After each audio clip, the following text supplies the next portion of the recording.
evening and welcome to the Quarantine-ish Book Talks. I'm Judith Rosenbaum of the Jewish Women's Archive. I am so happy to be back with you tonight. If you are new to JWA and to our Quarantine Book Talks, thank you for joining us. If you've been with us before over this past year of weekly programs, welcome back. So glad to have you here. Please, as always, introduce yourself in the chat box. Make sure to chat to panelists and attendees so everybody can see who you are, where you're from. We love to know who's with us. Also, please remember to ask your questions in the chat box and I will make sure to pull them into the conversation. We love to be able to have as much participation as is possible via Zoom webinar. Before we begin this evening, I actually wanted to put up a quick poll. We are working on our program plans for the summer and beyond and would love to get a sense from you as to what you anticipate wanting to continue over Zoom, even as the world opens up. So we're going to put up a poll very quickly. Let's see, here we go. And would just love your feedback so that we can get a sense of what you would like our program patterns to be over the course of the coming months. Your feedback will really help us plan. So thank you for doing that for us. Let me give it one more minute for people to participate. This is fun. I've never been on this end of the poll before. I get to see the numbers going up as people are voting.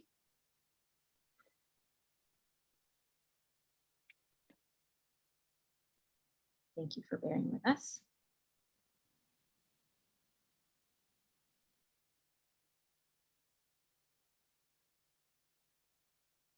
Okay. And we're almost there with the poll. Lots of people have answered. I'm gonna give it 2 more seconds. Okay. Thank you so much for sharing your feedback. That's really, really helpful. So I am delighted tonight to be here with Brandy Colbert, who is the award-winning author of several books for children and teens, including The Voting Booth, The Only Black Girls in Town, The Revolution of Bertie Randolph, and Stonewall Book Award winner Little and Lion, which we'll be talking about tonight. She is the co-writer of Misty Copeland's Life in Motion Young Readers Edition, and her short fiction and essays have been published in a variety of critically acclaimed anthologies for young people. Her books have been chosen as Junior Library Guild selections and have appeared on many best of lists, including the American Library Association's Best Fiction for Young Adults and Quick Picks for Reluctant Young Adult Readers. She's on the faculty at Hamline University's MFA program in writing for children and lives in Los Angeles. Welcome, Brandy. So glad to have you here with us tonight. Oh, thank you so much for having me. So let me give you a tiny intro to people who may have not yet read Little and Lion, and I certainly recommend that people read it. I really hope people will read it. But Little and Lion is a wonderful story that centers around a young woman named Suzette, a teenage girl who is a bisexual girl of color, Jew of color, exploring her identity, navigating family challenges, particularly around her relationship with her stepbrother, who's been diagnosed with bipolar disorder. Can you tell us a little bit about how you came to write this book and sort of what was the kind of driving force in crafting this story? Yeah, gosh, this feels like such a blast from the past because I think I started writing this in 2014. I started it right after my first book came out. And, you know, I guess I just wanted to really write about siblings, mostly was sort of where I kind of got into it first. I have 4 brothers. And strangely, I'm not really that close to any of them. My older brother is 6 years older than me. And then my dad got remarried after our parents' divorce and he had 3 kids and they're all like 16 and 18 years younger than me. So there's just, yeah, right. It's just like, there's such a big age gap there. And, you know, even my older brother, though we grew up in the same house together, we're just not really similar people. So I think I just really have always been intrigued by sibling relationships, especially since my parents both come from very large families. My mom comes from a family of 13 kids. And my dad comes from a family of 10 kids. So I've always had like a really large extended family, and seeing, I was able to see how my parents, got along with their siblings, as adults, and hearing stories about them growing up together. And I was like, gosh, like I just kind of don't have that. So I wanted to explore what it was like to have the sibling who's close to you in age. And even if they're not from the same, biological parents, like they are very close, and do find a lot to sort of bond over, and grew up together very close too. So I loved the diversity of the characters in this book. It was just it was such a breath of fresh air. I mean, I think back to the young adult novels that I read growing up, and it just felt like so many of the characters were sort of the same. And it was really wonderful to read about a cast of characters where not only was the main character a really rich and complicated character who had an interesting, sort of variety of identities that she was living in fully and joyfully, but also that she was part of a diverse community, and had friends of all different backgrounds and who were dealing with different kinds of things. And it just felt like a different kind of model of what communities, particularly urban communities, I guess, but particular kinds of urban communities, I guess, can look like. And I was interested in your choice to center a Jewish girl's story. Can you talk a little bit about why you chose Suzette's particular, intersectional identity as the focus point? Yeah, it's so funny. So this was first published in 2017. And that's not that long ago. It's 4 years ago, right? But it feels like things have changed so much in publishing. It felt like the book, the diversity you're describing that you felt was refreshing. A lot of people really kind of had a problem with it back then. And I saw a lot of comments, not necessarily directed to me, but saw a lot of comments like, well, this book is like too diverse. It's trying too hard. She's trying to put too much stuff in there, especially just talking about Suzette in particular, who is Black, Jewish, and bisexual, questioning her sexuality anyway. And I just remember sitting down to dinner with one of my cousins, and I was telling her about the book before it came out, and she was asking what it was about, and I was telling her, and she was like, oh, I kind of was on the defense, sort of expecting people to be like, well, that's too much going on. And she said, oh, well, I'll have to give it to one of my cousins on the other side of the family because she's a Black lesbian Jewish woman. And I was like, there you go. Like, it's not so wild to think someone like that would exist. But for me, it kind of goes back to how I grew up. So I grew up in the Missouri Ozarks in Springfield, Missouri.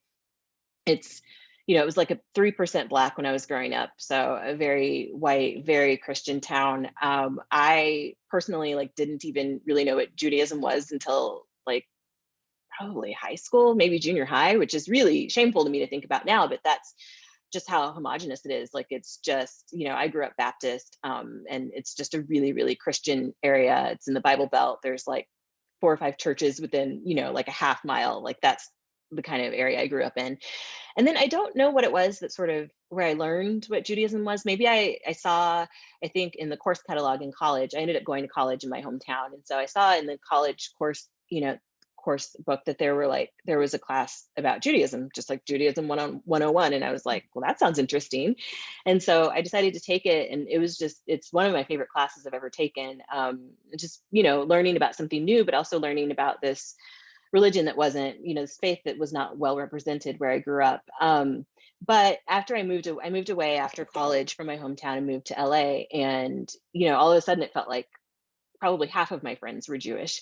And so it didn't feel like this big different thing. And I just really love the traditions and really just love the history there. I've just always been kind of fascinated by Judaism and just all the different, ways, like any other faith, that people can live with that in practice or not practice. And so I just thought, well, I know there's Black Jewish people out there, but I'm not really meeting them, and I'm not seeing them in fiction or seeing them on television or in movies. So what if I just wrote, a book with a main character like that? So that's pretty much what it stemmed from. I'm always really inspired by my surroundings and also things that have just really interested me over the years. Mm-hmm. I know that often when people read a book, they sort of assume that the writer is writing about themselves, right? So did you get that response from people sort of collapsing you into Suzette? Oh, 100%. Yeah. And, it's kind of embarrassing. So I'm like, well, the only thing I share with Suzette is really that we're both Black women. So I don't identify as part of the LGBTQIA plus community. It was a while ago. Like I said, I started writing this 7 years ago. And I heard after the book had published, and some people had done some stats that like it was the only book that was published, the only YA book that was published that year with a Black bisexual or a Black protagonist, that identified as queer. And I was like, wow, that's really sad to think about. And it's so different now. It's just really it's changed so much in those 4 years since it's been published. But yeah, it's kind of that weird thing where I'm like, oh no, what have I done?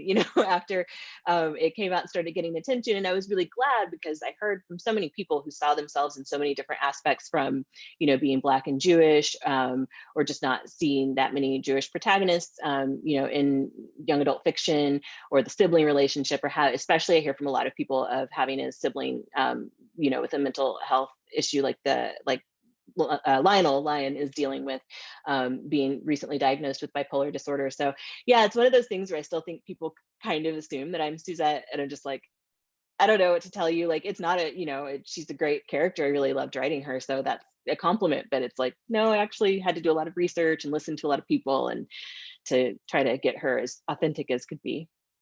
Yeah, so tell us a little bit about that research, because you did such a great job, and she really, there was so much about her character and the way that she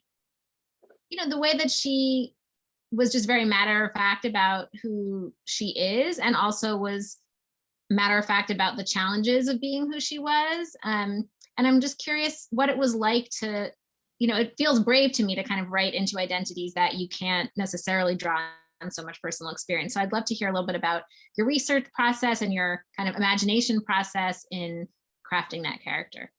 Yeah, well, thank you. What I've learned, because this was my second book, and now I think it's my seventh book will come out this year. And what I've learned, yeah, I know it's been a busy You've been 4 years. productive. Yeah, it's been a really busy time, thankfully. But what I've learned is that I sort of am always internalizing things, like I said earlier, that I'm interested in, and I don't really start writing them until I feel like I've internalized so much that I'm like, I need to write about this. I need to get this out somehow. So I did really do very intense research for bipolar disorder. And it's not Suzette, who's diagnosed with that in the book, but she's very close to someone who is. And I personally didn't know much about it. And that aspect specifically I wanted to write about because I just felt like it was one of those really stigmatized, in terms of mental health. And it feels like even in the book, someone says like, is there a hierarchy to mental health? And it feels like, yes, there is sometimes. And like, whereas we're becoming better, I think, at talking about things like anxiety and depression, but when it has like another name, people feels like kind of really don't know what to do with it and kind of freak out and start putting a lot of labels on people and aren't as understanding as they could be. So I read a lot of memoirs of people who were living with bipolar disorder. As for like the Jewish and the bisexual aspects, it really came from just having friends who identify, with those things and listening to them and spending time with them, seeing, going to Seders, going to, dinners for Rosh Hashanah, all kinds of stuff like that. And feeling like, I could at least write, it wouldn't be a universal experience for anybody. And, my cousin's cousin, who's a Black lesbian Jewish woman, might not identify with it, but it was like at least a very specific type that I could write from the research that I had done and the time I had spent with people, talking to them and listening to them. I sort of wondered as I was reading it, actually, if in some ways you were like freed up to create just a unique character because you weren't coming from the specific experience that Suzette was coming from. I think sometimes, particularly in books that Jews write about Jews, there's like there's a lot of a baggage of just sort of like how people expect Jews to be represented or how people expect certain things. So there were certain things that I just loved about the book because they were so true and unapologetic in some of the contradictions. Like I love that they have Shabbat dinner and bake challah and then like make shrimp the next day, right? And like that's true of many, many Jewish families that have all kinds of contradictions about the traditions that they choose and the traditions that they give up. And And I think often in books that are sort of written more like either for a Jewish audience or like from a Jewish perspective or whatever those kinds of things mean, there's more anxiety about like, I have to present it the way it's, you know, supposed to be or something like that. And I felt like there was a kind of freshness that, and I wondered if it was because you were able to just, you didn't have those hangups that maybe Jewish writers sometimes have about how they're presenting Jewish characters. Yeah, that's really interesting. I don't know if I thought about it from that perspective, though. That could very well be true, like subconsciously. Maybe it's that because I definitely feel that pressure myself writing. You know, I only pretty much write Black girl main characters, and it's still like it's terrifying because I don't want someone to read it and be like, well, that's not a Black girl. You know, like that wasn't my experience, and it's like, but we're a whole diaspora. Like same as Jewish people.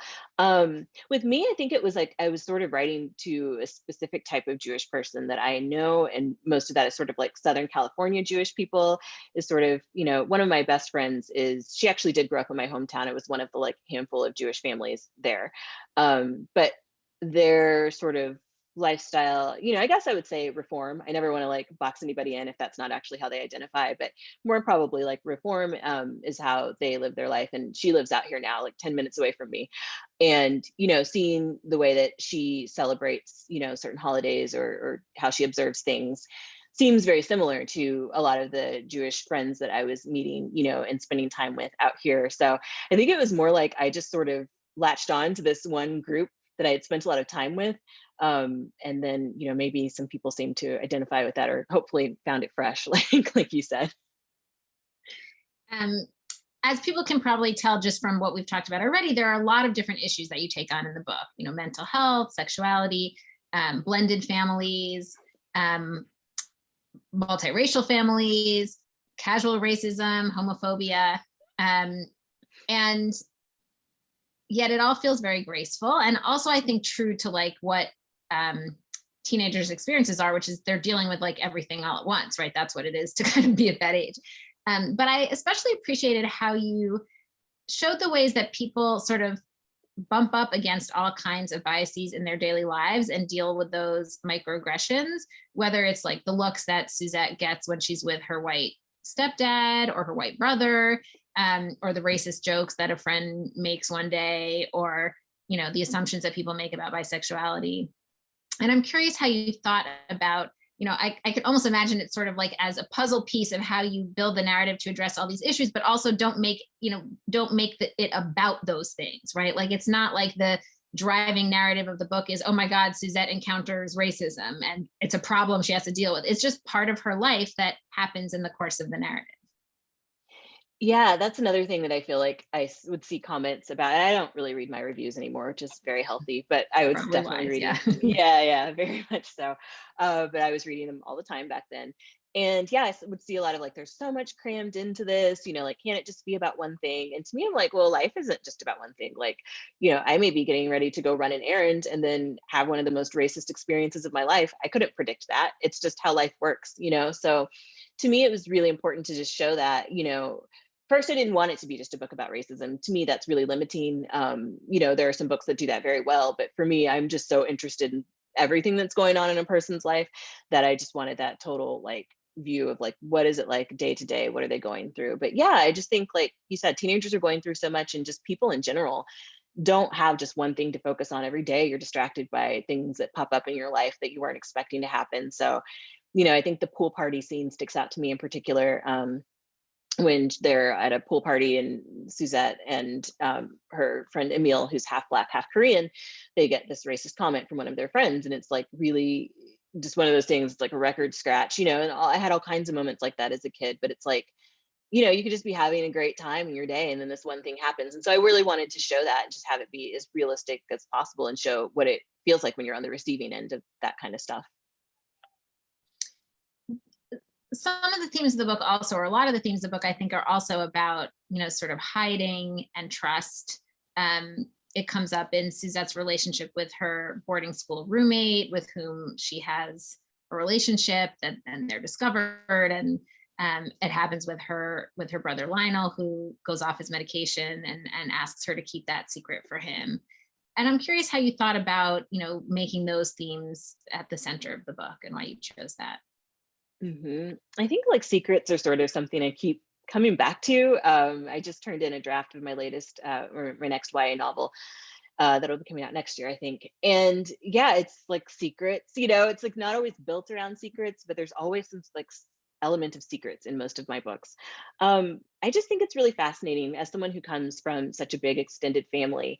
There's so much stuff that like I will learn about now, in my 40s, or that I learned about that was really shocking in my like 30s or my 20s even. And it was like, how did I not know about this? Like it's just amazing what people can keep to themselves so much, and how much that like affects the trajectory of like a family and friendships or anything like that. So yeah, I don't know if I like consciously planned it out, but subconsciously I think I am always thinking about secrets and how they affect people, and just how much thinking of Suzette and her roommate at boarding school that you mentioned, just how much people think they have to keep secret to sort of just get along with their day is also something that I'm really intrigued by, and that really is upsetting when you think about it, that a lot of people out in the world don't feel like they can be their authentic selves, and that's really just sad to think about.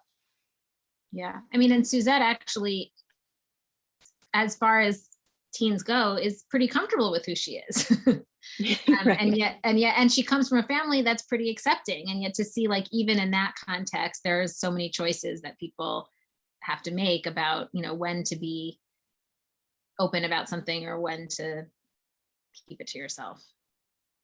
Yeah, because I think even, I have friends who are like, identify as queer, and they're just like, I don't know, like I had it, it was easy to come out, to their parents or whatever, but they still had to kind of weigh the risks of that, or know that they're supported, but still not know exactly how that conversation is going to happen. So yeah, I think there's just, especially at that age too, it being, I think she's 16, 17, being that age is like, there's just so much going on in your head, and to have these things that you feel like you can't be truthful about, I think would just be real torture. Mm-hmm. And there's so many things that people have to, I mean, certainly sexuality is one of them, but I think a lot of things that people are, it's not like you come out once and then it's just over and done. It's like it's something that you're doing again and again, and could be tiring. That's what I've heard from a lot of friends. Yeah, and it's just like, oh, the fact that you have to keep like explaining who you are to people, that's not fair. Like straight people don't have to explain who we are to people. It's just always assumed that that's the norm, and it shouldn't be the norm. It's not the norm. So yeah, definitely. Tell us a little bit about LA as the setting for the book. It felt to me like LA sort of played a big character in some ways, sort of played a big role in the book. And I was wondering whether you felt it was, that was really a conscious choice, that you wanted the book to be featured in LA. And if so, why? Yeah, I'm glad it read that way to you. That's definitely how I wrote it, with that intention. Yeah, I love LA. LA is, I moved here right after college. So I moved here almost 20 years ago, 2002. And, coming from a really conservative, really kind of closed-minded area, I came from a really great family that was very open-minded and very like, you know, treat everybody how you want to be treated, that kind of family. But, around me, it wasn't really that way.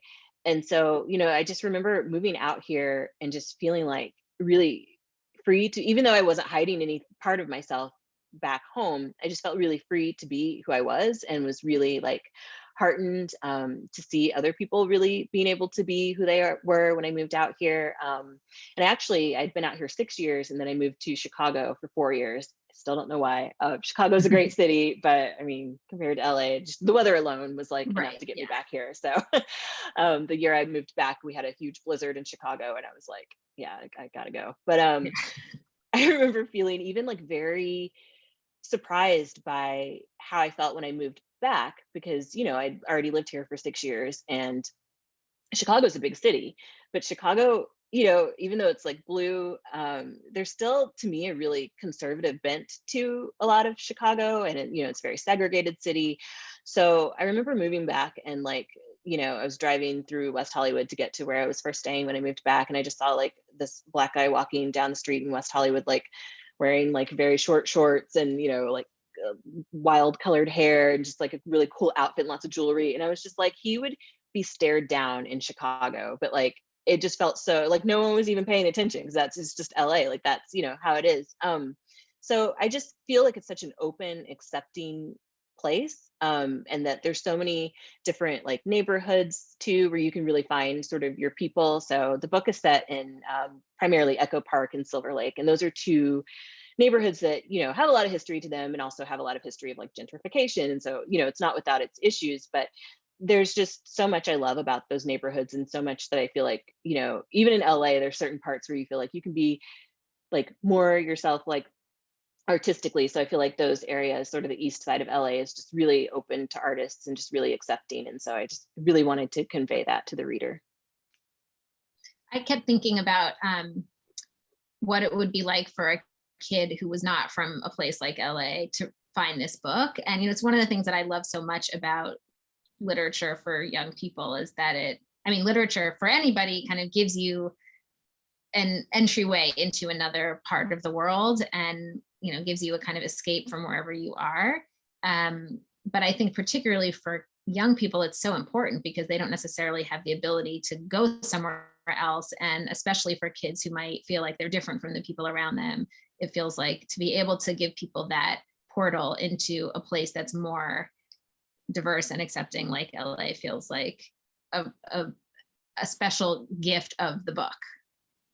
Yeah, I always try also to write, you know, kind of different characters who wouldn't be growing up like I did, you know, because I really could have benefited from seeing that as a kid. Just knowing that I felt like I was in a place that I didn't quite feel like I fit in, and not just because of being Black in a very white town. I also just felt like, you know, the things that I was interested in, sort of my open-mindedness about certain things, were not the norm there. And I found, you know, my people. But then once I moved to a place where that was just overall, you know, the situation, that was so nice. And so I really like being able to write that in, or write in, you know, Black girls that are maybe doing things that, you know, are considered not as respectable to the community, but knowing, you know, we're just people, like, you know, you don't have to be a model citizen just because, you know, you're part of like a marginalized community. So it's really important to me to write characters and situations and settings, like you said, that would have been really foreign to me growing up. And I know like other kids, like you said, could benefit from them now too.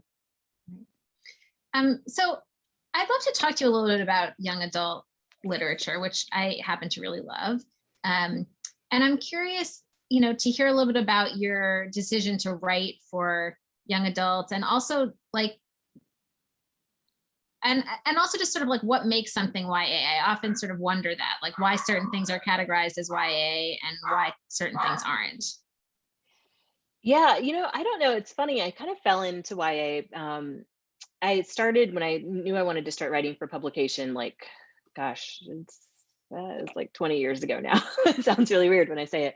But I didn't really understand like that YA had started kind of blooming and becoming this new thing. You know, of course, there were YA books when I was a kid, but I don't think there wasn't like this big YA section. You know, they were probably in with like the children's section growing up in the 80s and 90s. And so it didn't seem like this big category that it is now. And then I still can't remember, like, I wish I remembered the first book that I kind of read as an adult, realizing it was YA and that there was this whole new thing.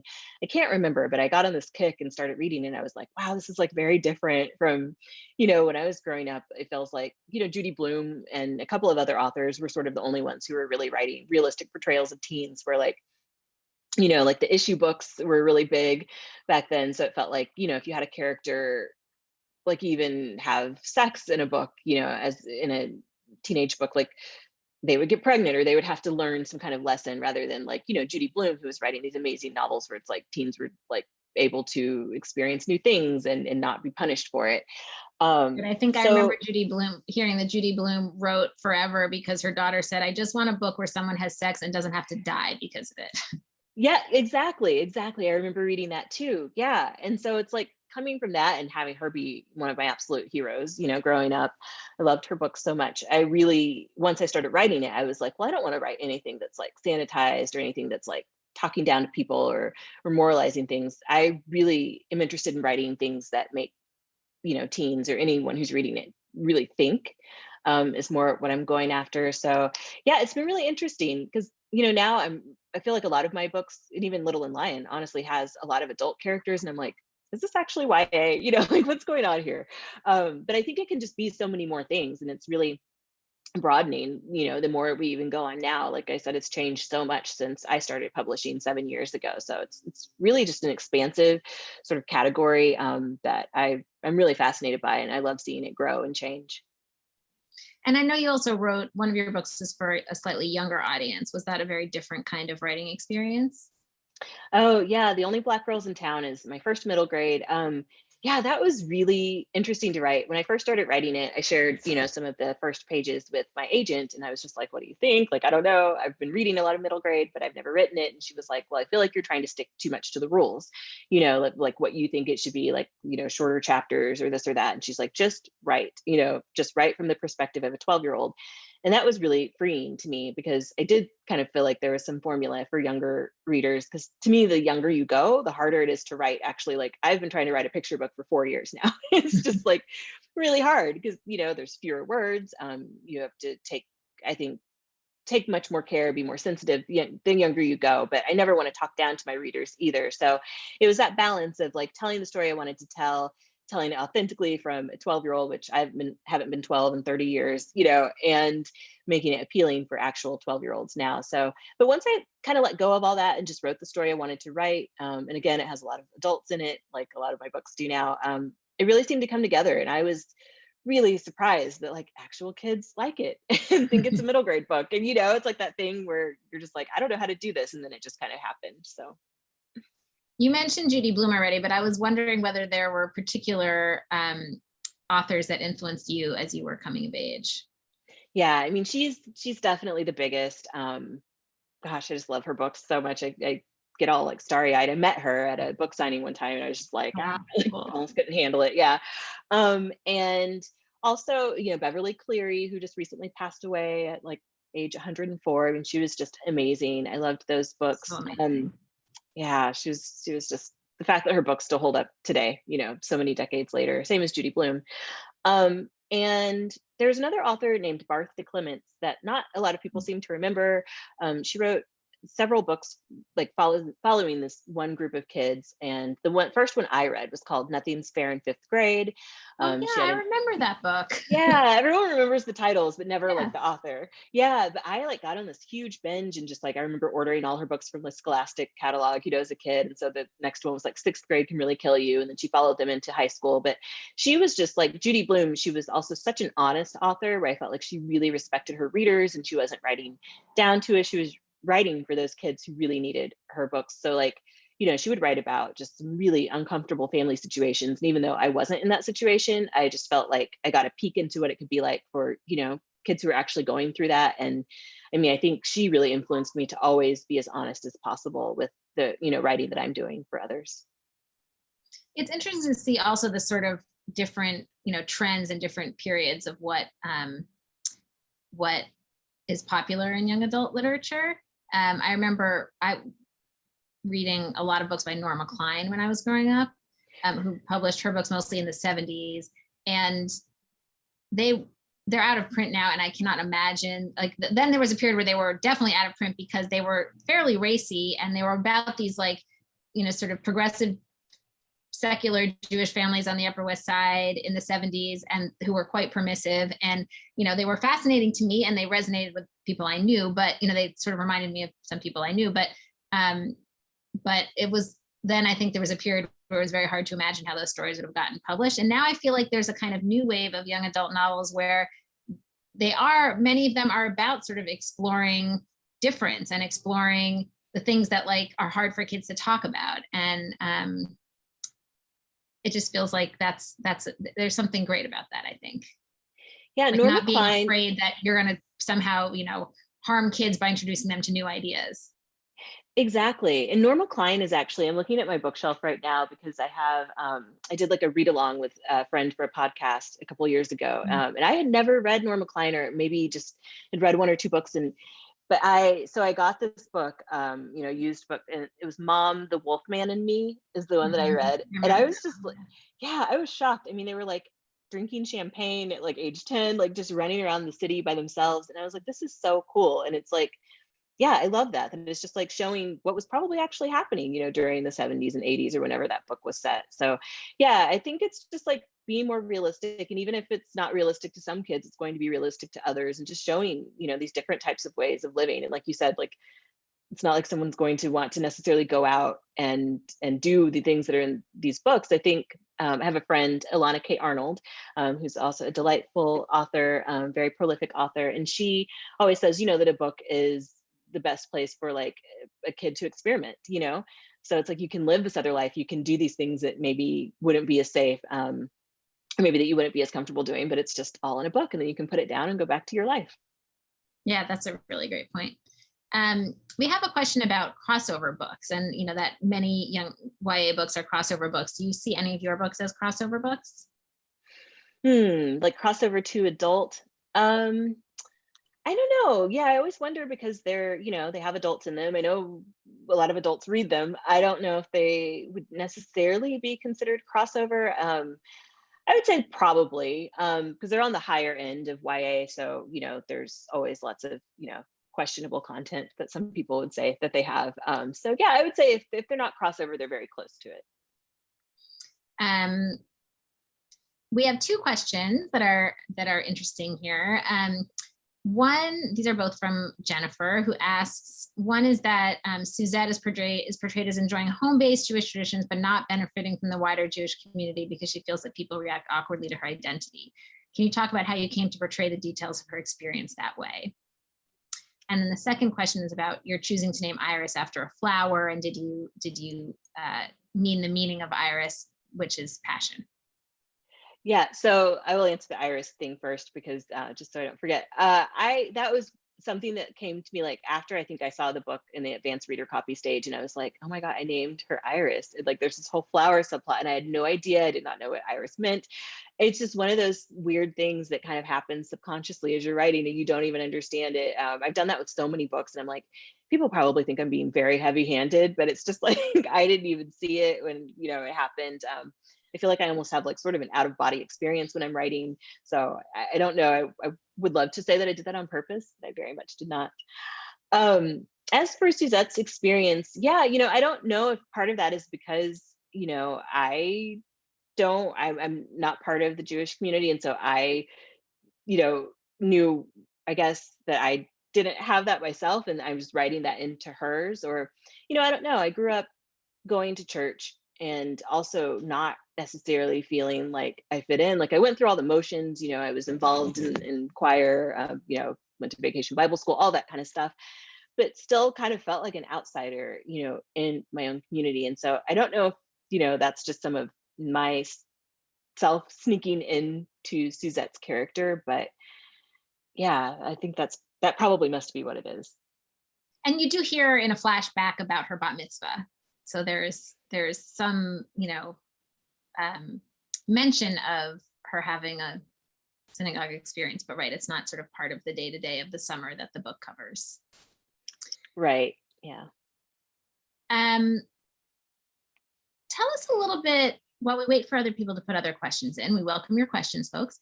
Tell us a little bit about your writing process. Sort of where do you begin and how do you develop the book? What is it like for you? Oh gosh, yeah. It's funny. You would think I would have like a better, more streamlined answer after 7 books, but gosh, I don't know. It always starts sort of like with a what if, I think, usually. Usually kind of like a what if. I'm not a huge plot person, like my books are more slice of life. So it's just like you said, sort of like a summer in this girl's life and what she's dealing with then, rather than like a big plot point that's going to take you, on this big journey. But sort of wondering like situations, what for that one, what would it be like to have a brother you were close to? Okay, then what would happen that would actually tear you two apart? What would you both have going on when you were apart? So it kind of builds on that. And then, once I get sort of that initial question, then I start thinking about the character. Occasionally the character will come to me first, but usually it's sort of the situation and the what if. And then, to me, character is sort of really what I focus on in the first draft, is just like having a really strong character, portraying their needs and their wants, and their motivations, all of that, trying to get that down in the first draft. And then I usually need an editor to come in and help me with plot because it's not one of my strong suits. But yeah, I would say sort of the what if or the character is what it typically starts with. And then I'll usually kind of marinate on things, let things marinate for a while. As I work on other stuff, I always get brilliant ideas while I'm working on the book that's under deadline. Um, but that's kind of helpful because then it allows me to kind of have in the back of my brain this character and these stories that I'm thinking about, and they're slowly developing while I'm actually working on other stuff.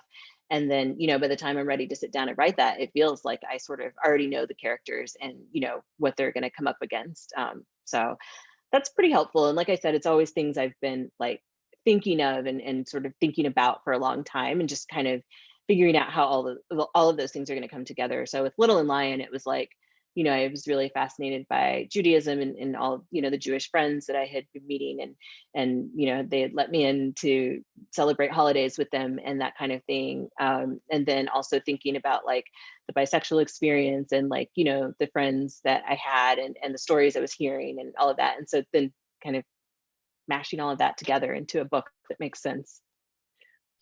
And do you get attached to characters? Like, or are you sick of them by the time you're done with the book? Do you have favorites?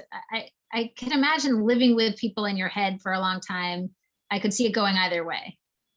Yeah, it's, a little bit of both. Yeah. By the time I get to copy edits, I'm kind of like, I do not want to see these characters again or, go through what they're going through again. But I do get really attached and I love some of them. And some of them I'm like, oh, I wish I could write a whole book about them. Gosh, in Little and Lion, I'm trying to think. I always like somehow like the dad characters for some reason. I don't know why. That probably says something psychologically about me. But Saul was really great as a character. Right? He was so Yeah, sweet. I really liked him, and my dad's very sweet. So maybe it's that kind of thing. But I liked writing him. I really liked Emile, one of her love interests, and Lionel. I liked writing him. I mean, I love Suzette, of course. She's my main character, but yeah, I think for me, I have to be really involved with the side characters too, because I really want them to be as dynamic as the main character, or else you're kind of like, why are they here? So yeah, I think I get really attached to a lot of the side characters. And then I do get kind of sad. And I think it's also just very sad when you're done with it and then it's not really your story anymore. It's out there for other people and they're going to take from it what they want to. And, I've done my work. So do you think you would ever pick up a character later on again? Or do you not feel, sort of any push to revisit characters once they've left that particular narrative moment? I haven't really felt that push, but I never say never.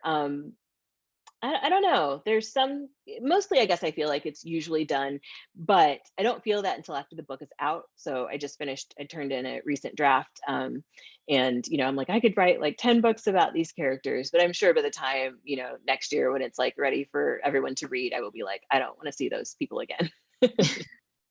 So what is that book about? That book it's kind of like, it's called The Blackwoods. That's the working title anyway. And so it's about this, this is another thing that I did. It's like this Black Hollywood family and I named them the Blackwoods and I did not do that on purpose. But it's like this Black Hollywood family. So it's told from 4 points of view, which seems like a great idea until I actually really got into the book. But I was like, what have I done? But it's 3 cousins who are part of a like kind of a Black Hollywood family. I'm trying to think of like, I know there's a family out there that's like famous in Hollywood that has generations. I can't even think like, Kirk Douglas. I don't know. I'm just thinking of like, Kirk Douglas, Michael Douglas. But their great grandmother was like a big actress. And so then the rest of the family sort of went into the business, but she has died at the beginning of the book and they're going through her things, trying to set up an estate sale. And so you have flashbacks of the great grandmother going all the way back from the 1940s, from when she first started acting through present day. And then you have the 3 perspectives of the different cousins. One of them is an actor herself. The other one's like completely out of the business, but gets put into the spotlight in a way that she is not happy about. And then you have a cousin who is an aspiring screenwriter. So yeah, it's kind of this big family saga, a little mix of historical and contemporary. So that was really fun to work on. Nice. Had you written historical perspectives before? Yeah, in The Only Black Girls in Town, that's when I sort of started doing this mix of historical and contemporary. So the girls, are set in present day, and then they find these journals in the attic of one of their houses. And it's from a woman from, like, it chronicles her through the mid 50s through like the late 60s. And so you have her journal entries throughout there. And then I actually just wrote a nonfiction book. So I feel like, I don't know, I always thought I hated history growing up. And it turns out now I'm like actually inserting history into my work, which is a really big surprise. What is the to me. nonfiction book about? It is about the Tulsa Race Massacre of 1921. So for anyone who doesn't know, there was, you'll probably hear a lot about it because it's coming up. The 100th anniversary is coming up next month, May 30th through like June 1st would be it. But it was basically, there was a really affluent Black community in Tulsa, Oklahoma, and it was called Black Wall Street. And it was like 40 blocks of just like all Black owned businesses, Black homeowners. And they really like concentrated on putting their wealth, back into the community.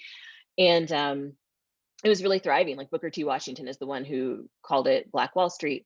And then there was an incident with a young Black man on Memorial Day, 1921. And, he was accused of assaulting a white woman. And, all hell broke loose, excuse my language. And a white mob, basically, it was like the Black side of town was across the train tracks from the white side of town. So they marched across the train tracks and just burned down the whole thing. And it's just really sad. So the book examines, what exactly happened, but also, what was going on in the United States in the many years that led up to that too. I was actually just attending a conference, the Conference of American Jewish Museums this week, and in one of the sessions, someone presented about the new museum that is, I think, just opening in Tulsa, to chronicle that event and to sort of tell the story of also the Black community then and sort of where the community is now. It was really interesting.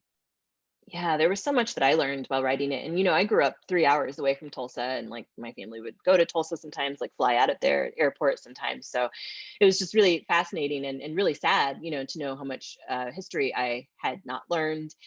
And, even just going back to things like, one chapter chronicles the history of Oklahoma. And so, of course, you cannot do that without talking about the Trail of Tears. And I was looking at a map and I'm like, the Trail of Tears went through my hometown. And we didn't learn about that, so it's that kind of stuff where I was really trying to share the things I learned that I thought would be interesting and important to, people, young adults, that just what it's targeted toward. Cool. Carolyn has a question about what you're reading now and what genres you like to read. Gosh, what am I reading now? I have like 7 books on my nightstand. The one that it's really.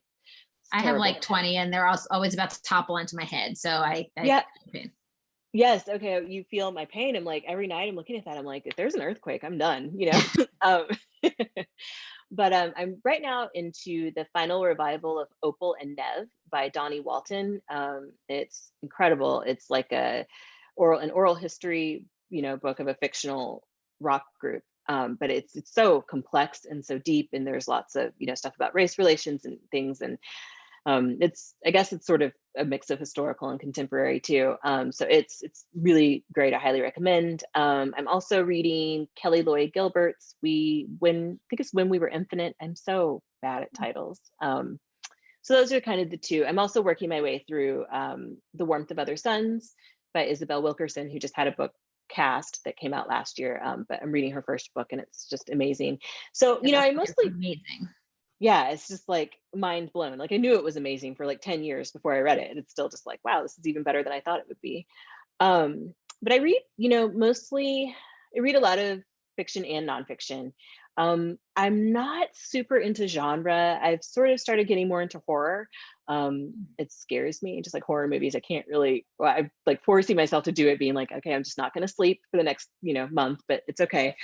I'm not super into genre fiction, but the sci-fi novels will hook me. Fantasy is a little bit tougher for me. But yeah, I try to read pretty widely, and I always advise when I talk to students and young writers, I always advise them to just read as much as you can, because you can always get ideas from things that you would never even expect to. Yeah, that's great advice. What has writing been like for you this year, both in terms of the pandemic and also in terms of the racial protests? Oh, Just sort of yeah. everything going on here. It seems like it could have a big impact on a writer. Right. Yeah, that's a great question because it's true. It really has. It's day to day is what I've been realizing. It was really tough last year, especially when I was working on the book about the Tulsa Race Massacre. I'm just like, especially seeing, wow, like so little has changed. Like even, I write about this and I wrote a foreword and an afterword. And in the afterword, I was just sort of examining, how the pandemic, it's like basically 100 years since, the 1918 influenza pandemic and some of the similar responses from the government, back then and today. Like I think Woodrow Wilson, I believe, was the president in, during the 1918 influenza pandemic, and he like never even acknowledged it. He just like never talked about it. And I was like, wow. And then like some of the similarities between, like Donald Trump and Andrew Johnson, a president. So it was eye-opening to see that kind of stuff, but also very discouraging in a way to be like, we're 100 years past, these things I'm writing about, and there's,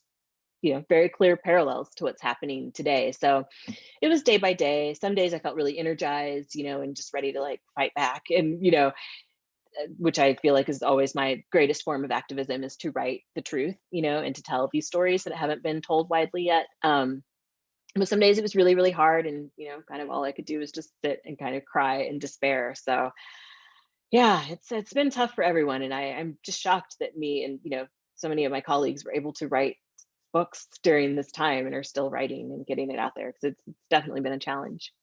Yeah, I'm so impressed. I've had terrible writer's block. And I feel like I've spoken to a lot of writers this year because we've been doing the series, and it's been interesting to hear that, I feel like often people sort of ask this question like, well, your life must not be that different because you're at home writing by yourself a lot, probably in normal times. And then it's a pandemic. And so you're home writing or whatever. But I also think there's the weight of the world can interrupt creativity, or can just sort of stop up the creative juices, I think, for some people. And then I guess for other people, it's writing is a way of coping, and it's a way of moving through the things that are challenging. Yeah, I definitely agree. I actually I sold a lot of books last year, and I was like really surprised because I was like, it feels like you shouldn't be able to be creative during that time. But so I guess for me, it is definitely coping. But yeah, it's like, but even if you're home writing alone, it's like, but you're able to get out and go see friends and go see family and travel and do all kinds of things to sort of like refill the well. And it's like just not having that was a little difficult. And I think I'm starting to reach my breaking point where I'm like, I need to get out and see people, and I need to do something different, because it's really hard to write, when you haven't had any new experiences in 14 months. Right. And if you're talking, and the way you were talking about, sort of how you develop your characters and think about the friends, different characteristics of friends or experiences you've had with them, then you need those things to inform the story. Definitely. It's been interesting also to, I feel like for some people it's been hard to read during this time, and for other people they've read so much. And I think for me, in part because of my work, I've been reading a ton, but I've appreciated it. It took a while, for a while I was like reading more poetry and less fiction than usual, and sort of different kinds of texts require different kinds of attention or speak to you in different ways at different times. So it was kind of interesting to see, what people have been drawn to in this particular moment, and the ways that that we turn to art to heal ourselves or to explore ideas, and how that plays out in different ways. Yeah, I'm glad you brought up poetry, because that's another thing that I've been reading. And, I haven't probably written poetry since I was a kid, but just kind of realizing, oh, there's so much, like, I was sort of starting to get back into poetry, reading it, a few years ago, definitely before the pandemic. But I just feel like I bought all the poetry books, during the pandemic, and it was nice to be able to if I didn't feel like I was able to read, focus on a novel, then I could read a few poems, it's really helpful. Yes, and so for me, I'm trying to read less news in some ways, so it opens up more time for reading other things, and then I would Yes. suddenly be like, oh my God, I can't be cut off in the world. I have to read more news. So it's like always a back and forth. Yes, it always comes back to that. So tell us again which books we should be looking for yours, the new books that are coming out, just the title so that we have them and can be watching for them when they're ready. Yes, so the next one will be out October 5th of this year, and it's called Blackbirds in the Sky, the story and legacy of the 1921 Tulsa Race Massacre. So that'll be out, October 5th from HarperCollins. And what then age is that geared towards? That is young adult. I would assume probably some middle school teachers will pick it up for their kids too, but it is, I'm reading through the final version now and I'm like, there's kind of, it's a little heavy in some parts. So I think for younger kids, it would be beneficial for them to have an adult, read it alongside them and maybe be able to explain some things. So that's young adult, and then in nonfiction. And then the book after that will be tentatively titled The Black Woods right now. And so that I believe is scheduled for fall 2022, but it's like, very early stages with me right now. Awesome. Well, we will be very excited to see those when they come out. And thank you so much for writing this beautiful book and many beautiful books, it sounds like. I look forward to reading some of your other books, and for speaking with us tonight, for being with us here this evening. And conversation. Yeah, thank you. And thank you to everyone who showed up. And thank you, Judith, for the great questions and questions from the audience. This has been really, really great. I enjoyed it. And thanks to all of you for being with us.